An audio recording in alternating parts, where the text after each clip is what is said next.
ఏర్పాటులో కీలక భూమి పోషించినటువంటి వాళ్ళు ఆర్టీసీ కార్మికులు. తెలంగాణ వస్తే మా ఆర్టీసీ బాగుపడుతుంది, అందులో పనిచేసే ఉద్యోగుల బతుకులు బాగుపడతాయి, మా ప్రజలకు సేవ చేసే భాగ్యం కలుగుతుందని చెప్పి వాళ్ళు ప్రాణాలకు తెగించి ఉద్యోగాలు పోతున్నప్పటికి కూడా జబ్ తక్ తెలంగాణ నై ఆ సక్తా, जब तक तेलंगाना हासिल नहीं कर सकते तब तक बस पया नहीं चलेगा बोल के ఆనాడు నినాదం ఇచ్చి ముందుకు కదిలినటువంటి వాళ్ళు ఆర్టీసీ కార్మికులు.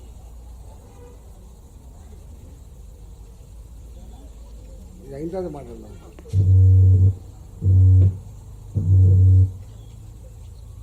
మళ్ళీ తీసుకుంటావా? తెలంగాణ రాష్ట్ర ఏర్పాటులో కీలక భూమి పోషించినటువంటి వాళ్ళు ఆర్టీసీ కార్మికులు. ఆనాడు ఉద్యోగాలు కాదు, అవసరమైతే జీవితాలను కూడా పణంగా పెడతా అని చెప్పి శపథం చేసి ప్రభుత్వాలు ఎన్ని ఒత్తిళ్లు చేసినప్పటికి కూడా మిమ్మల్ని అందరినీ సస్పెండ్ చేస్తాం, డిస్మిస్ చేస్తామని చెప్పినప్పటికి కూడా దసరా పండుగ వచ్చినప్పటికి కూడా మాకు దసరా పండుగ లేకపోయినా పర్వాలేదని చెప్పి తెగించి పనులు చేసే వాళ్ళు ఆర్టీసీ కార్మికులు. తెలంగాణ రాష్ట్రం ఏర్పడిన తర్వాత ఇదే ఆర్టీసీ కార్మికులు ఆనాడు సమ్మె చేస్తే ఆనాడు కేసీఆర్ ప్రభుత్వం కూడా కక్ష కట్టి పగబట్టి మీ ట్రేడ్ యూనియన్ రద్దు చేయకుండా మీరు సమ్మెలు ఆపకపోతే ఆర్టీసీ మొత్తం గంగలో కలిసిపోతుంది, మీ ఇష్టం అని చెప్పి అల్టిమేట్ చేసినప్పటికి కూడా ఆనాడు ఆర్టీసీ కార్మికులు ఆనాటి ప్రభుత్వాన్ని వేడుకున్నాయి, బతలాడుకున్నాయి. గతి లేక గత్యంతరం లేక ఆనాడు కూడా అనేక మంది హార్ట్ అటాక్తో చనిపోయిన వాళ్ళు ఉన్నారు. శ్రీనివాస్ రెడ్డి లాంటి వ్యక్తి ఆనాడు పెట్రోల్ మంటల్లో మాడిపోతూ నా జీవితం పోనీగాక కన్నా ఆర్టీసీ కార్మికులు బాగుపడాలని చెప్పి ఆనాడు కూడా త్యాగం చేశాడు. 40-45 రోజుల సమ్మె తర్వాత ఆనాడు ప్రభుత్వం దిగొచ్చి ఆనాడు కొన్ని డిమాండ్లు పరిష్కరిస్తా అని చెప్పింది. దాంట్లో అతి ముఖ్యమైనటువంటి డిమాండు ఆర్టీసీ కార్మికులు ప్రభుత్వ ఉద్యోగులుగా పరిగణిస్తామని చెప్పి వాళ్ళు చేసింది. ఉద్యోగ భద్రతతో పాటుగా అనేక రకాల సమస్యలతో పాటుగా ఆనాడు ఉద్యోగాన్ని పర్మనెంట్ చేస్తామని చెప్పింది. ఈనాటికి కూడా ఆనాడు ఏ కాంగ్రెస్ పార్టీ అయితే సపోర్ట్ చేసిందో ఆ ప్రభుత్వం వచ్చిన తర్వాత ఇన్ని రోజులైనా కూడా మాకు అపాయింటెడ్ డేట్ ఇవ్వలేకపోతున్నానని చెప్పి ఇవాళ మళ్ళీ సమ్మెకు దిగింది. 2 PRCలు పెండింగ్లో ఉన్నాయి. తెలంగాణ వచ్చినాడు నా ఆర్టీసీ కార్మికుల సంఖ్య 58,000 అయితే ఇవాళ 37,000 పరిమితం అయిపోయింది.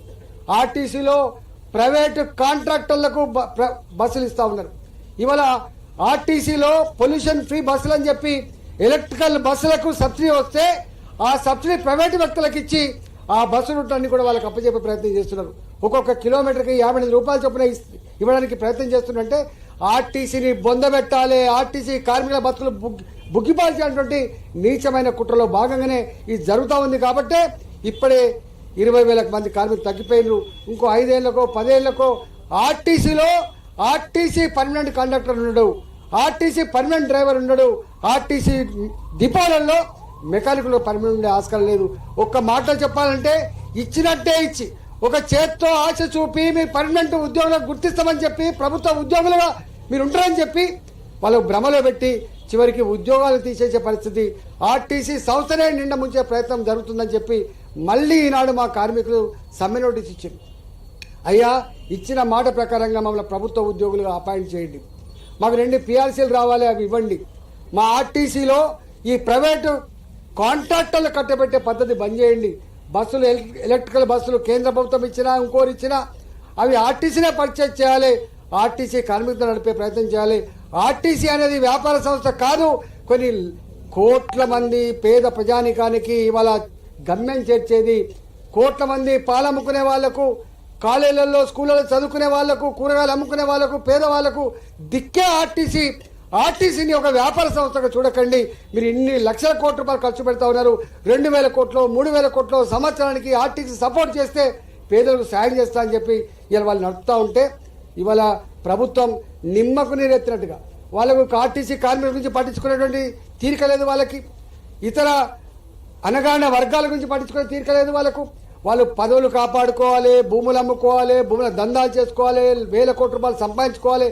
ఇది వాళ్ళ ఎజెండా ఉంది. కాబట్టి ఇవాళ నిన్న ఈ క్రమంలో మరొకడు అమరుడైండు.